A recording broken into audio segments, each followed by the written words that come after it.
Hello, everybody. My name is Keith. I'm an engineer here at Google. I'm here to introduce Joseph Zornado, who I came across his book, Inventing the Child, and it had a really big effect on sort of how I understood, the idea of raising children and how, children's literature and Disney and things like that really are important, and there's a lot more to them than it seems. And so Joseph, he wrote that book, and he has a new book, 2050, which is a fictional, what's it called? Speculative fiction? Speculative fiction, yeah. Speculative fiction book about the year 2050, after the collapse of our civilization. He's a professor at Rhode Island College. Rhode Island College. Professor of English. And he's here today to talk about all that stuff. So, yes. Thank you, Keith. Hey, thanks for coming out.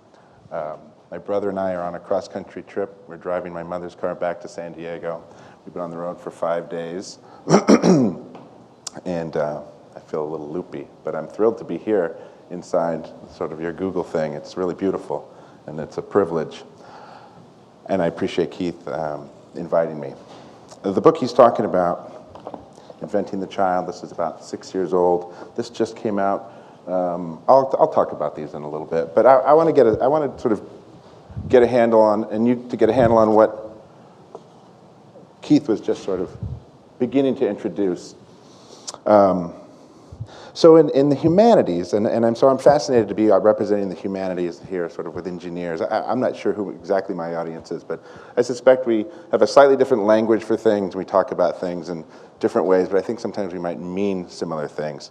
Okay, so as a humanities professor, where the humanities are right now, we're talking about sort of cultural studies, and oddly enough, the metaphors are similar to perhaps, at least what I understand some of your metaphors to be. Everything's a web. Everything's connected. Everything's linked, right? So Walt Disney, one of my research projects is the history and the cultural history of the animated feature film, right? Which is not quite your traditional research subject or topic from the 1950s, where perhaps it would have been Tolstoy or Herman Melville or Emily Dickinson. So it's like, okay, we've moved from thinking about specific great godlike artists to thinking about culture as this web of information with particular nodes, intersections of importance, not necessarily for the old reasons. Oh, this is a great piece of art, you should all read it because it's like a good vitamin and you'll grow and you'll be better people for exposing yourself to this sort of literary art. Rather now we're thinking, why are things the way they are? How do things work? What's going on? What drives history, and what impact does the historical and cultural moment have on our understanding of this sort of the driving mechanisms of history? I think one of these things, obviously, is technology. But for my interest, it's human relationships and the human factor. More specifically, it's the relationship between the adult and the child, because it's in childhood. And this is something I was just reading about and writing about, but just the other day, it's always an ongoing process. It's like, okay, another way of talking about what I'm talking about. In childhood, it's when the developing mind, brain, body uploads the dominant culture's ideology. Somebody said, you know what, ideology, and I'll write that down. Ideology, tricky word. What do we mean by that? And this guy says, well, think about it as information. Think about it as software. And I thought, oh, that's perfect for Google. I think. Maybe not. Maybe it's a little too sloppy on my part. I don't know, but I liked it. It's like, okay, so you're born into the world, right? And you enter into a Wi-Fi environment, and it's full of information, right? Ideology, but we'll forget that word and we'll call it software. And by virtue of the relationships you're practicing with those people who are absolutely the dominant figures in your life, your caregivers, your parents, the politically incorrect term, your parents. You can't always assume they're your parents. Your caregivers, your primary caregivers, those adults who are giving you care and who are supporting the environment within which you live and exist and without which you won't live and exist because, as you know, the obvious no-brainer, we're completely and absolutely dependent from 0 to 35, kidding. 0 to 6, 0 to 8, years I'm talking about. Okay, so we're sitting in this, we're soaking in this Wi-Fi environment of cultural information, of cultural software. And so the metaphor might break down at some point, like, oh, who wrote the software? Who's responsible for the software of the culture? I don't know. Maybe it's a lot like, again, I'm stretching my knowledge here. Maybe it's a lot like Google. Is any one person responsible for all this? Is there any one inventor for this company or this corporation? Yes, maybe, but no. Yes, some genius sort of figured out this math, but he was, or she, he was standing on someone's shoulders, right? So none of this happens in a vacuum. None of this is linear and all by itself. Everything is connected, including the CEO or the inventor of a corporation. Okay, so how does this tie into children's literature? So one of my interests here, and I went old school here with the whiteboard, some terms. I'm going to use this, and I'll talk more about that again.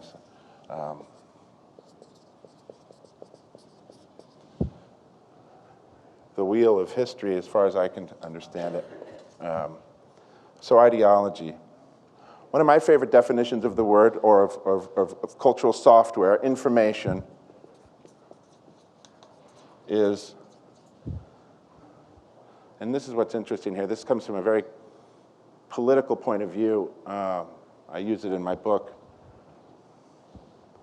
In fact, if you want to just pass that around, people can just pass it down, check it out, whatever you want. A French philosopher named Althusser, he talks about ideology from a Marxist point of view from the 1950s. So he's not a big fan of capitalism or of private property, of the dominant culture of his day. And so I kind of like what he says. He describes ideology, or that dominant software that's running in our system that we're completely sort of absorbed in, and as children we have no say in the matter, we just have to absorb it. He calls it ideology informs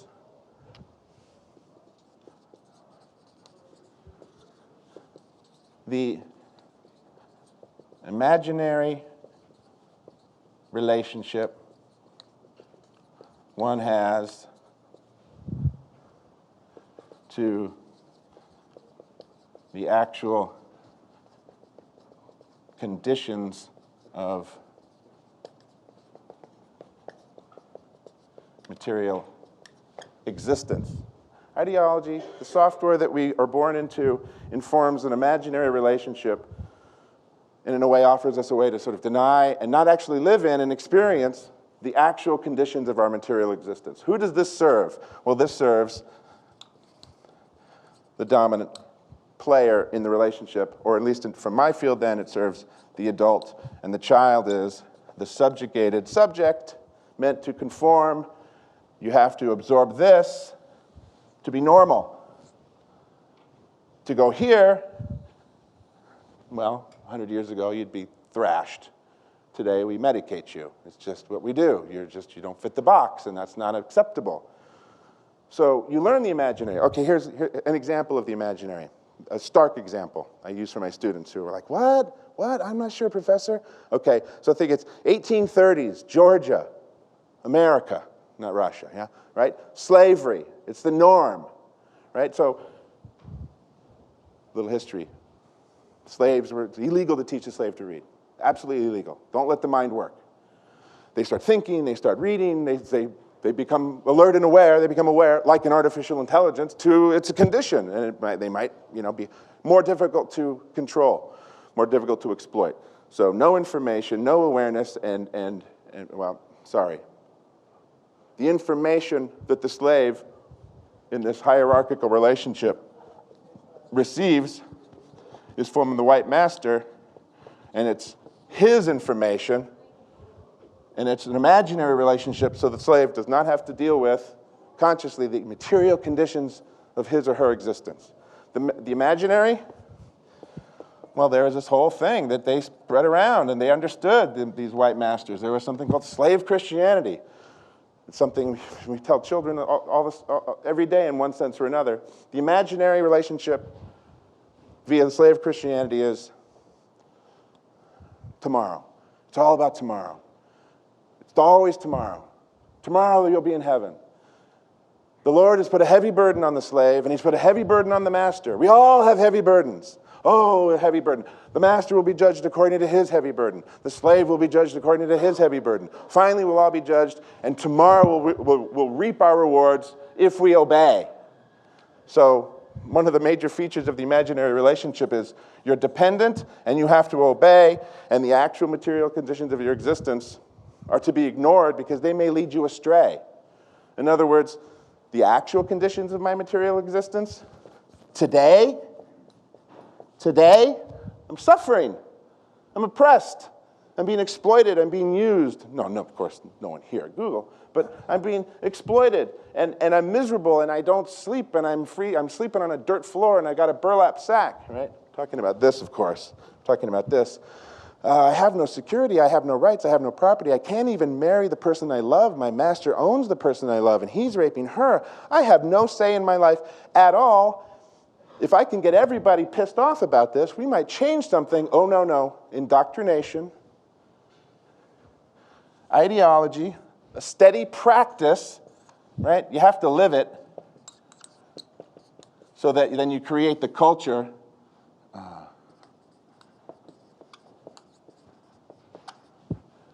The created world of the practice. You have to live the information. You live it. You create the world. And that reinforms the ideology. So I'm living and forced by virtue of education as a slave or as a child, and by virtue of the master and the dominant relationship to live the information, to practice it. If I don't, I'm going to hell. I'm going to be flogged. I'm going to generally and otherwise suffer. So when I obey, all things are wonderful. The master benefits, he gets to go to heaven. The slave benefits, he gets to go to heaven. Everybody's happy. And the dominant imaginary delusion is that life is about tomorrow, so that you don't think about today. I just found it fascinating, and this is one of the things that's going around in my book in the 16th century, the 17th century, and the 18th century. So much of the rhetoric and the discourse about slavery and the white on black is exactly and interchanges freely with the relationship and the rhetoric and the discourse about adults and children and their relationships. And what we have then basically is a kind of Western paradigm are relationships of power. And ultimately, the end result of that is a misuse of power. Guess who gets to misuse it? Well, the one on top. Guess who gets to be misused by it? Well, the person in the subjugated position. Now, I hope you can see, this is a given in my field. Oh yeah, this is history, literature, humanities. We understand this as Western versus Africa, or Western versus other parts of the world. We've got this, and we've got this. Am I forgetting any? Of course. I say, my argument is, here's the original one. By living this, when you're being unconsciously programmed, this all feels normal. And you agree. You can't stand up. I mean, maybe you have some sense of, well, I don't know, that feels kind of cruel. I don't know. But you can't organize, you can't stand up. There's no sense of power. Because in this relation of power, in the misuse of power, it's always violence. And violence is powerful to inflict a sense of powerlessness. I love this big white board. To inflict a sense of powerlessness. So you grow into the world with a sense of powerlessness. It's all about tomorrow. I'm waiting. I can't really tap into the actual conditions of my material existence because I'm 7. Where am I going to go? And then, if I'm a good boy, I get a substitute. Not what I need, and we'll talk about that in a second. Are there real, can we agree upon our material needs as Homo sapiens and mammals? Yeah, I think we can, though some people like to intellectualize it and make it really complicated. Well, I'm not getting what I actually need, but I am given some substitutes. And this is, oddly enough, the roots of addiction. I get addicted to the substitute that can't meet my real needs, and I can't get off it because I ultimately have those real needs, and I'm in this cycle of, oh, I can't get off the wheel. I got to have it. I don't know what I need. It's unconscious. But I do have the substitute. Sex, drugs, consumerism, buying stuff, you name it. Whatever the substitute is introduced in your early programming becomes that metaphor, that thing that stands for what I really want, and it can't ever be satisfied because it's not what you need. I was just going to say another equation, man over nature. Okay, yeah, good. Right? So we learn, oh, it's, the dominant culture. This is great. So the dominant culture and the dominant ideology of its dominant software says, man was made for the world and made to rule the world. We're not to be in some kind of, symbiotic or harmonious, however complicated that is, relationship to nature. We're here to finish it. Something's been left undone. What's interested me in this is one of the things that's been left undone that's so offensive to this mindset is that people die. Like wombats and jaguars and gnats and mosquitoes. It's just like, how could God have done that to us? We're so different, we're so special, and yet, gosh darn it, we die and rot like everything else. We need to fix that. And to prove that our culture is more than just a culture, we're gonna dominate nature to such a degree that we're gonna figure out a way to live forever. I don't know if anybody's working on that here, but my research is there are people spending their careers to try to figure out, where's the death gene? How can we sort of support the cellular structure of the human body indefinitely? There's a book out by Ray Kurzweil, very optimistic futurist. I think the book is Live Long Enough to Live Forever. It's just a few years down the road. Drink your green tea. He's pounding like this article about him. He's like he drinks like 10 cups of green tea a day. He's going to live long enough so that he'll finally get to that technological horizon and live forever. I pursue that, and it's like, okay, so who's going to get this wonderful technology? Everybody! I doubt it. How about all the poor? And I doubt it. Probably those in power. Probably the minority of the minority, because this seems to be the shape of our institutional and maybe corporate structure. All power is concentrated on top, and it absolutely depends upon the great, unwashed, unsaved masses down here. This goes down in ever-increasing numbers, cardinals, bishops, priests. Note that it's patriarchy, male-dominated, Western, and then you get down here, the lay people of the church. Now I say this, but this is the shape of the modern institution. This is the shape of the hospital. This is the shape of the paramilitary. This is the shape of Google. I look around and it's like, wow, this place is great. I mean, riding bikes, free food. Like, this is just wonderful. This is a different shape. This has a different institutional shape than the one that's sort of out there. But I don't know enough to say that for certain, and I suspect maybe you guys would. But I won't go into that. So where do we learn all this? Okay, so we're on our cross-country trip. We stop at a friend's house, and we're watching an old Star Trek the first generation. Okay? And so this is sort of, I'm describing this as speculative fiction. The soundbite is, this is a post-apocalyptic, dystopian quest narrative, where the character is trying to figure out what the hell happened. Why is the world this way? It takes place 2,000 years after 2050, right? 2050 Common Era. So I get to play God both ways. I get to speculate on, kind of like George Orwell, where are we going in the next 40 years if all things continue to unfold the way they are? Okay, that's not a pretty picture. But the main character is looking back, or he finds he has to look back, like, how did my world come to be this way? He's living in a terraformed Antarctica. Like, it's a disaster. It's an environmental disaster. It's a human disaster. He doesn't even call himself human. He doesn't know really what he is. And he has to go back and learn, and he finds his history in 2050 Common Era. So I get to create two different worlds. It was quite a lot of fun. Okay, so Star Trek, science fiction. Captain Kirk and Enterprise, they're going to check up on a crew that's been sent to colonize a planet. This is the future, right? We're still colonizing other people. This happened to be a lifeless planet. And they find this crew, they're supposed to be dead. It's a small group of colonists, and they're supposed to be dead, but they find that they're alive. It's one of the early, I think it's the first season, Mr. Spock gets to have emotions. He gets to fall in love for the first time. I don't know how many times he gets to fall in love.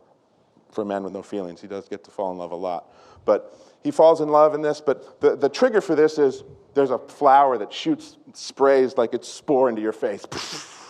And it turns you into this happy person. It's called A Taste of Paradise. I just checked on that. Thank you. And I got it wrong. A Taste of Armageddon is on the same desk. This side of paradise, right? This is one of the themes of the early episode. Kirk constantly going to these sort of utopia cultures and destroying them and bringing humanity back. So he's outraged that nothing has happened in this community. Nothing. It's like they're just living, they're just happy. It's a small group, they're absolutely content. And this is outrageous. And so he spends all of his energy to undo this thing. Spock gets sprayed, and he falls in love. Everybody gets sprayed. Kirk even gets sprayed, and he discovers through anger and aggression he can shake off the control of this spore. All right? So he decides to have a fist fight with the leader of this, the colonists, who then, near the end of the episode, to Kirk's great pleasure, is snapped out of it. And he looks around, and here's where the ideology, and my training as a child comes in. The leader of this group who's been on this planet for, it's not clear how, 20 years? He looks around. We've accomplished nothing here. We've done nothing. And he discovers and realizes the epiphany of the truth. We've wasted all of our time. And it's this wonderful episode, and they fly off, and Kirk has saved the day. And now, as an adult, we're looking at this, laughing and enjoying it, and thinking, what the hell is going on? What is this? What is this culture, software, ideology, and another one of my favorites, matrix? What is this matrix of information that's being sort of touched on and recycled in this episode? And it gets recycled again and again, not just in Star Trek, but in the Matrix movie and movies and other films like it, though this is a little more self-conscious and seems to be commenting back on Star Trek in a way. What's the value system at work there? It's like, wow, we've accomplished nothing. It's the same thing that the colonists said when they came to the New World here. It's like, we have rights to this land because they haven't done anything with it. They just haven't produced anything. They haven't improved it. And so it's like, okay, you're watching that as a kid. They're not teaching you anything specific. But what I'm absorbing, I'm realizing, to be happy, to be perfectly content, to not be driven by ambition and stressed to the max by need and greed and relations of power and conflict and the domination of nature and the domination of each other. And this structure is not anywhere on this planet, and we're to understand that as an utter failure, right? They've failed. Another episode, Kirk goes to the planet and does the same thing, and he says, I'm going to give them what war tastes like so that they don't just play around with this. They need to feel this. They need human conflict reintroduced. It's like, that's what we're spreading. That's what Kirk is spreading, this ideology. And Star Trek, I love Star Trek, and yet at the same time, Star Trek is unconsciously, right? Unconsciously. This is an unconscious process. It gets undone when you become conscious of it. You don't have to participate in it, which doesn't mean you swim out into the ocean and drown. It doesn't mean you crawl into a cave and become a hermit. You become conscious of it, and you practice your life. Where's my word? You practice it differently. Okay, while it's unconscious, it's just being circulated, and I absorb that information, that software, and all down the line, it gets confirmed and reproduced. I'm going to school now. I'm getting taught the same lesson. You can't be happy and satisfied and content. You can't be a human being. You have to be a human doer. You have to accomplish things, which there's a particular way you do that. You dominate people. You win. You compete. And whenever you win, you've got to triumph over the losers because you need losers to make the guys that go to heaven make it meaningful. Do you understand? Heaven won't exist unless there are losers who go to hell. You can say that in the elementary school classroom, and you can say that in a middle-aged, medieval cathedral. It's like, as soon as you say, we're all okay, all this just, this illusion of power and the relations of power that go along with it crumble. So we can't say that. We believe, even in this day and age, it seems to me we still practice and believe part of the software, there's something wrong with us. We come into the world, we're not really prepared for it. We need to be reformed right from the womb. Good chance, I mean, oh my God, I can't even follow some of the news anymore. It's so disheartening. Medication for children is happening younger and younger and younger and younger, like 2 years old, less than 2 years old. I mean, brain development goes on till you're 20. Serious brain development's going on till your first 6 years, and we're fucking with that with medication at this age. It's stunning, unconscious, a misuse and abuse of power, and yet it confirms and reproduces the very system, right? I can't, well, there are places, but the dominant, right? There are exceptions to everything I'm saying, right? There are exceptions, right? But the dominant mainstream is, wow, you're having trouble in the classroom, Johnny? It's not the classroom. It's not the teacher. It's not the curriculum. It's not the school system. It's not the institution. It's not your parents. It's not anything outside. It's got to be you. You're the problem. You're the problem. Conform to this. Get in line.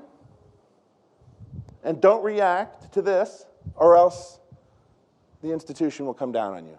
Back in the day, it would have been being paddled, humiliated, spanked, flunked, et cetera, and so on. Today, it's some of those things, and oftentimes it's medication. Which, oddly enough, right, there's normal, supposedly, and then, therefore, there's abnormal. When you're abnormal, you need meds. You need to live it and obey, so we create the world, a med world. Oh, how convenient. This just happens to serve, big pharmaceutical industry that is absolutely. We stopped watching cable about 8 years ago. We watch a little TV, but I was stunned when I do watch TV. The difference over the last 8 years, it's like every commercial is a pill. I mean, something has happened. It's like, the frog in the boiling water metaphor? If it's just slowly brought up to temperature, it won't feel the difference and it'll boil to death. But if it's dropped into boiling water, it'll feel the difference and jump out to save itself. So I feel like over the last 8 years, we've just Big Pharma has been slowly turning up the heat. And if you're not sort of aware of this, and I could find it might be hard to be aware of this if you're getting a steady diet of commercial television, I'm among the many messages in this ideological software matrix that we're plugged into. This is just one of many. I'm just hearing, you're sick. It's normal to be sick. You need pharmaceutical industries to make you better. You can't do this for yourself. This is outside the purview of your power. You're powerless. Surrender to. I have the highest regard for the sciences and those who study. But this relation of power, which serves, I had a student go, you may watch this someday, I had a student go to his doctor to say he was in the middle of winter in Rhode Island. It's dry. The atmosphere is dry. And we don't drink enough water, generally, not proper fluids, so much coffee and soda. So he's got dry skin. And he goes to his doctor and he says, what should I do? Is this maybe my diet? And she looked at him like he was insane and writes him 2 prescriptions for dry skin. 2! Was it malicious? Was it unconscious? It's just a strange kind of symptom of this matrix that I'm talking about. I was just going to say, I watched an episode of Sesame Street yesterday, and it was sponsored by, among other companies, AstraZeneca, the asthma medication. So Sesame Street being sponsored by an asthma medication. It's normal to be a kid and have asthma, and it's normal to be on medication for asthma. And mainstream says that's pretty much the only way to address the problems of asthma.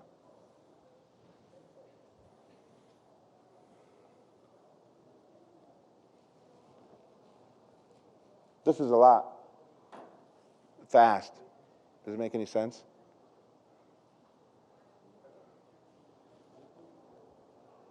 So the movie, The Matrix, I love sci-fi, right? It gets to talk about tomorrow, but it's really talking about today, just as my book. So The Matrix.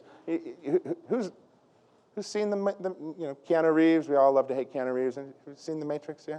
So that's a metaphor for, I think, largely what we're talking about. I'm talking about anyway. I love that film. It really, lots of different ways to read it, lots of different ways to criticize it. But in one big way, this idea that, oh, okay, this is the Wachowski siblings who seem to be, the directors and the writers of this film. They're suggesting, here's where we're at. We're living in this imaginary world.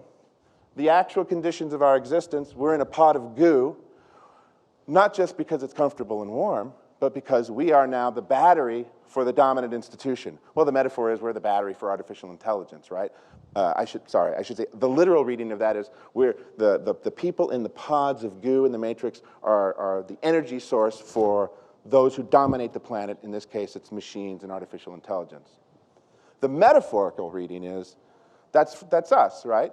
We're living in an imaginary relationship, and we're hearing it now all across the country on the radio. It's like, oh my God, the consumers aren't spending, the economy will collapse. And I love that as a critic of capitalism. The fact that CEOs aren't going to be making as much money is my responsibility. Right? It's that classic sort of externalization of the corporate machine. We have problems, we're going to put them on you, and you rescue them from us. And the bottom line is, consumers need to spend so that the system, which is arguably exploiting them, can go on. And we're to get panicked about this. I don't know. I don't want to lose my job. I don't want anyone I know to lose their job. And so there is some real material concerns here. Maybe I should just play along, right? I don't want people to be thrown out of work and lose their health care. On the other hand, we're being pumped with this information that it's your job to be a battery, to be the fuel cell for this system. And the system keeps it unconscious. Here, okay? How it becomes unconscious.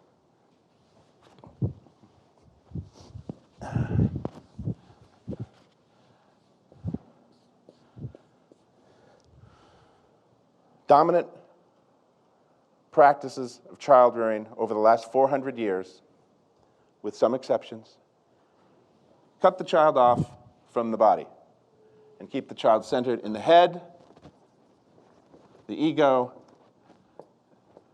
and cognition, which is why I don't have a lot of faith in cognitive therapies that just get you to think differently. Lots of different disciplines over history in the East and in the West argue for sort of that new agey thing, that we're not a brain, we're a mind-body system, and there is information here. When it's cut off, you have no access, you're stuck in your head, you feel powerless, you are not grounded in your body, you have no core and no sense of, hey, I don't want to pull the trigger. No, you don't have access to that. Why don't I have access to that? Child rearing techniques have traumatized me. The pain is here. It's my body remembers. In some sense, you could say the body is the unconscious. I don't want to feel this. I've blocked it from 3 and 4 and 5 and 6 and 7 and 8 and 9 years old, right? And it's just like I have these storehouses for these experiences. I have the imaginary relationship to them that says, I deserved it, I asked for it, this is what happens to people, and now it's here. And these different disciplines, whether it's Chinese medicine, Zen Buddhism, Gestalt, bioenergetics, and attachment theory, detachment theory, and detachment disorder theory, whichever one you pick is saying, look, there's no flow. Information is not flowing It's trapped up here. You unleash this, you find your power. Of course, not unlike my main character, he has to go back in order to go forward. The imaginary relationship says, no, that's the past. Forget that. Sorry. I keep using the wrong side. Forget that. Just forget that. The fact that you can't remember it means it's all gone. It's all done. You're a new person. You can decide these things. You can think to think differently. And now you're just a head floating in space. One of my colleagues said a great thing. He said, yeah, in the West, we sort of think of our bodies as brain stands. I'm just a brain stand, and my brain is where my identity is. Well, my brain is where my cognition is happening, and it's where ideology is circulating. My gut is where my intuition is. Einstein says, really, all there is, in the final analysis, intuition. It's like, I love that. And this is where it is. It's your gut sense. And it's, Deepak Chopra talks about, and others talk about, there are as many thinking neurons in the gut as there are in the brain. Wow. We really do solve problems with our whole body when we solve them with our body. It's really possible. And then those head-solving problems, which can't let you sleep at night, and you try to argue it out and navigate it through and strategize it and try to solve it, and it just won't stay solved. Why? Well, arguably it's not coming from the core. This is blocked. Alexander Lowen talks about, he's a bioenergetic therapist and medical doctor, still alive, writing famous books from the 60s and the 70s and 80s. He talks about depression as being like this backlog. And finally, there's a tipping point. Could be that you lost your toothpaste or your partner walked out on you. Small, big, it doesn't matter. The tipping point, just you can't deal with everything on an emotional and physical level, and then the tipping point, and the system collapses. And you're now in a sort of clinical depression. Not sadness, right? My students love to confuse the two. Oh, I feel depressed today. No, you're here, you're ambulatory. Maybe you're feeling discouraged. You're feeling sad.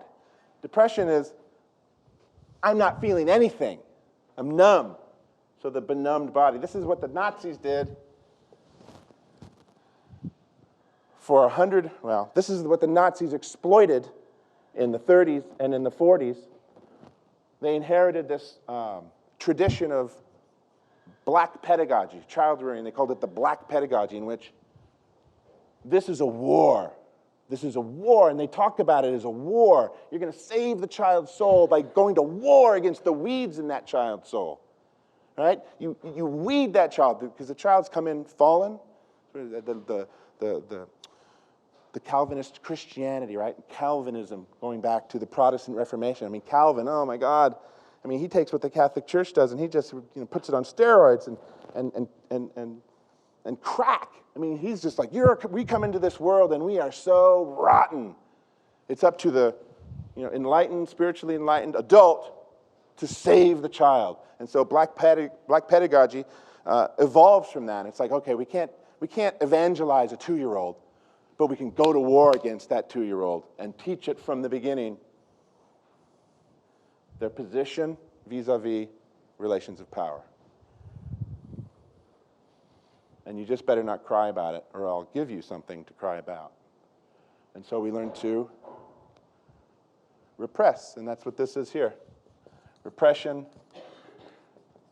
of all kinds of traumatic violence. Not just getting whacked around, but the kind of violence that's the shame and the humiliation, the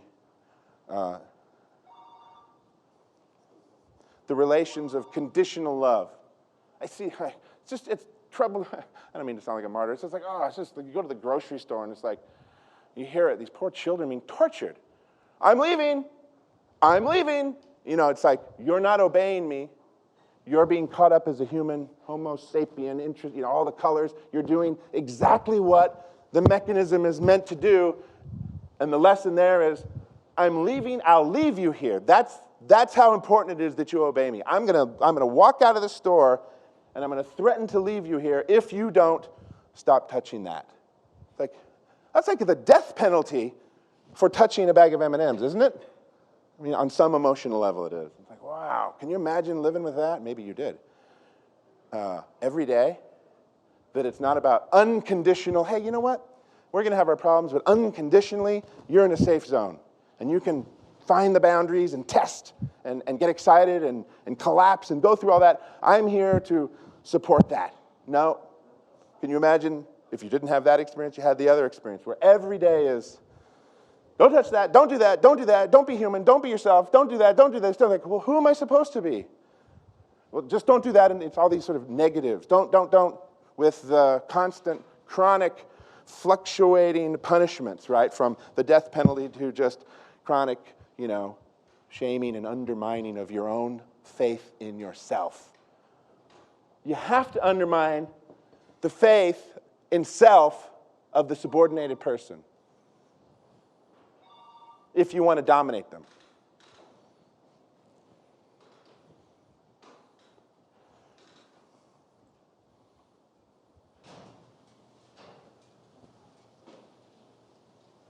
So, Inventing the Child is a history of this. How children learn this lesson from Disney, from children's picture books, from children's novels. Oh, I don't know if you remember an English novel, famous 19th century English novel, The Wind in the Willows. It's just, you read it as an adult, it's this propaganda track for empire and the right of the white aristocrat to rule everyone else.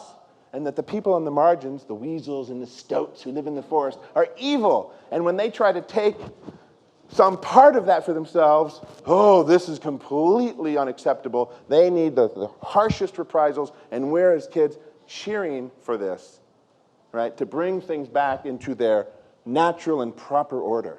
It's like, wow, this is from a children's novel. Disney. At the end of Inventing the Child, in the conclusion, this is back in 1999 I'm writing this, I say,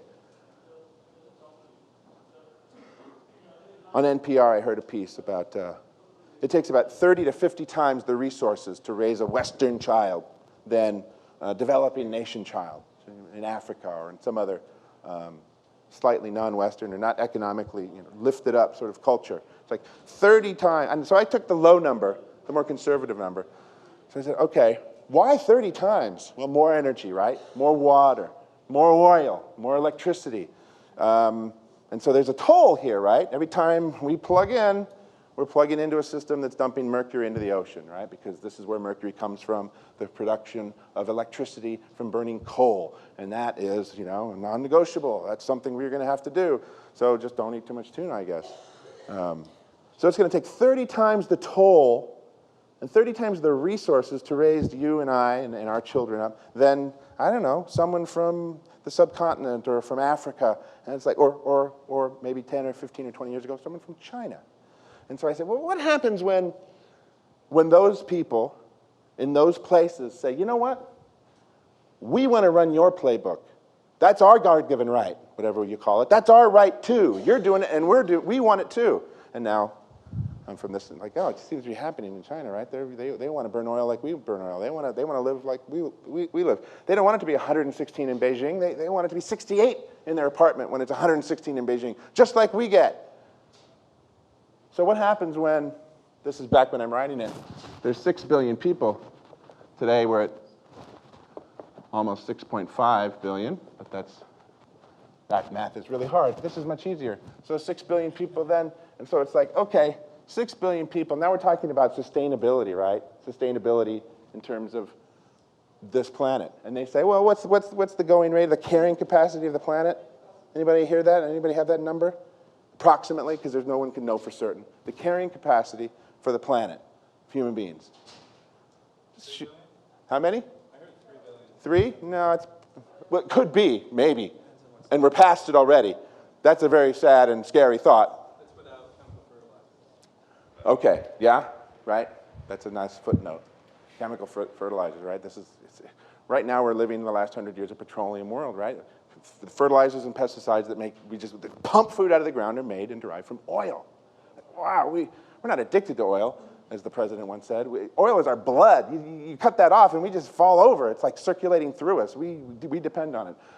Okay, so conservative apologists for our system, as opposed to what you're saying, would say maybe 12 to 15 billion, which seems like an obscene amount of people.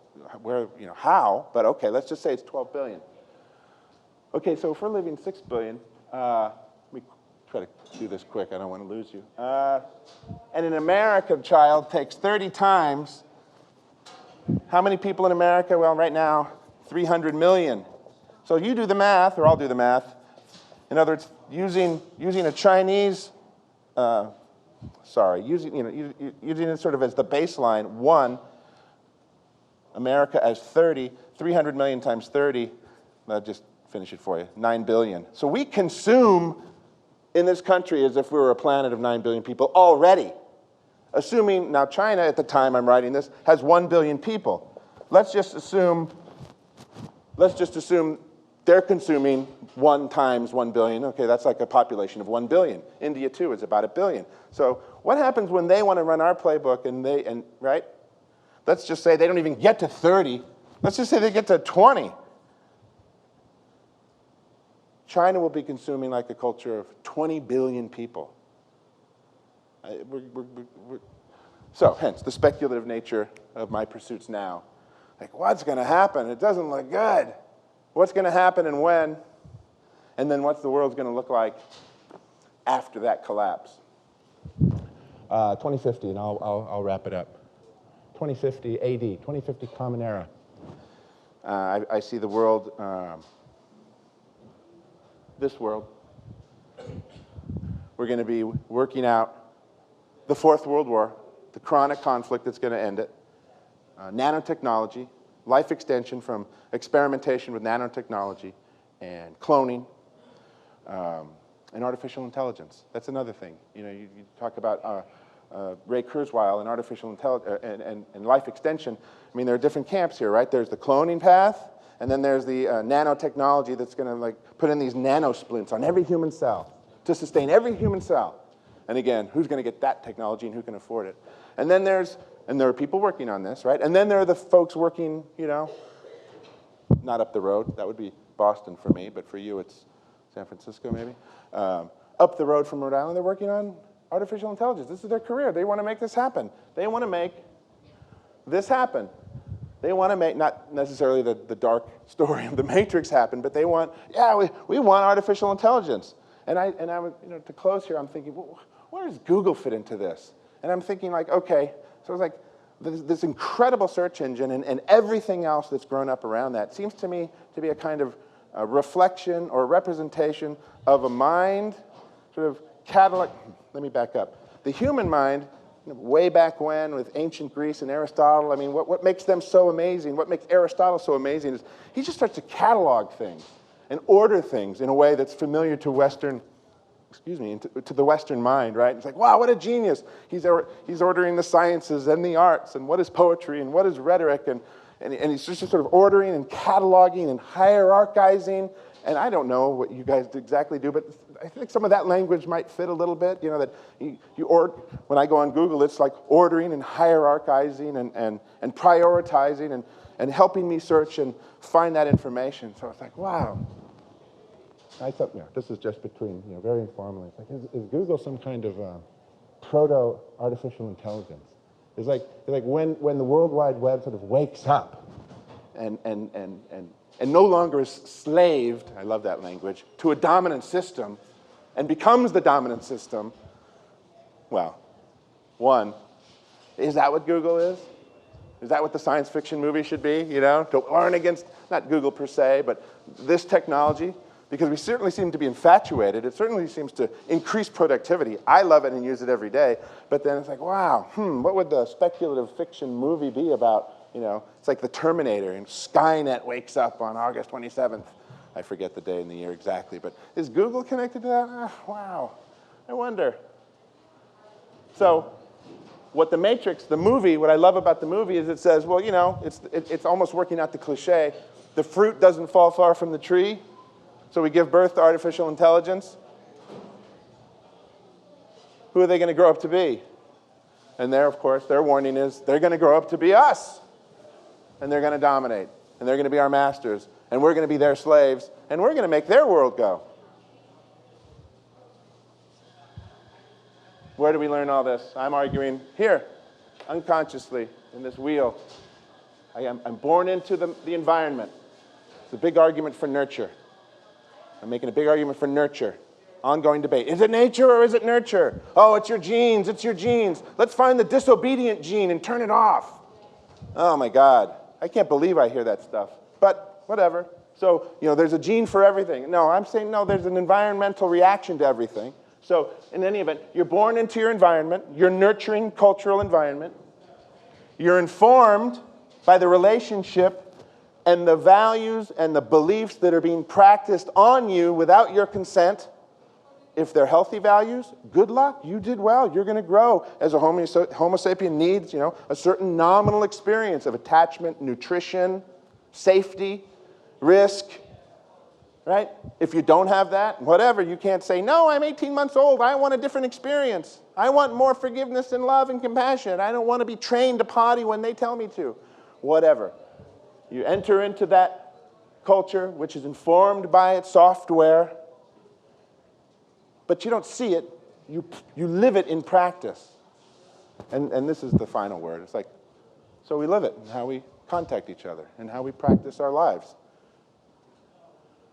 If we suffer, probably because we're working out something unconsciously.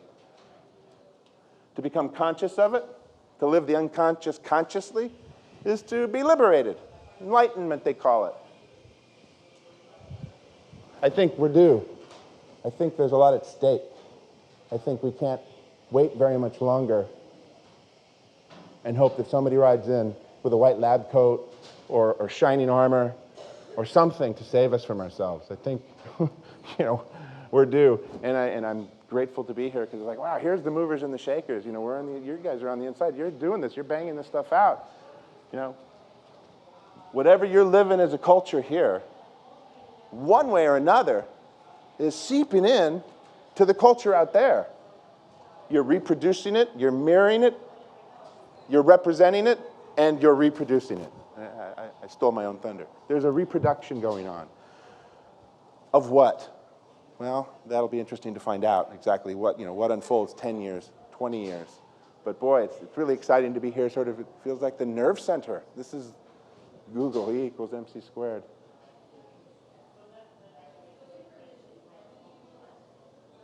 Wow. So you can check this out. I'm as happy to swing by, and I wanted to tell you about this.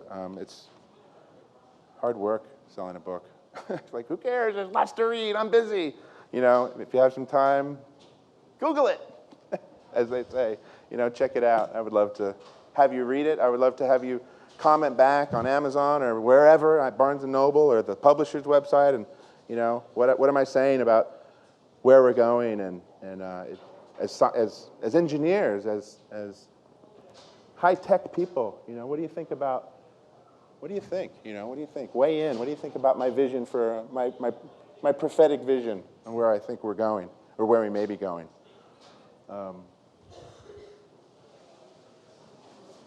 Well, okay. If there's any discussion or questions, I would certainly leave a few minutes for that, but I think that's my shtick. Thank you.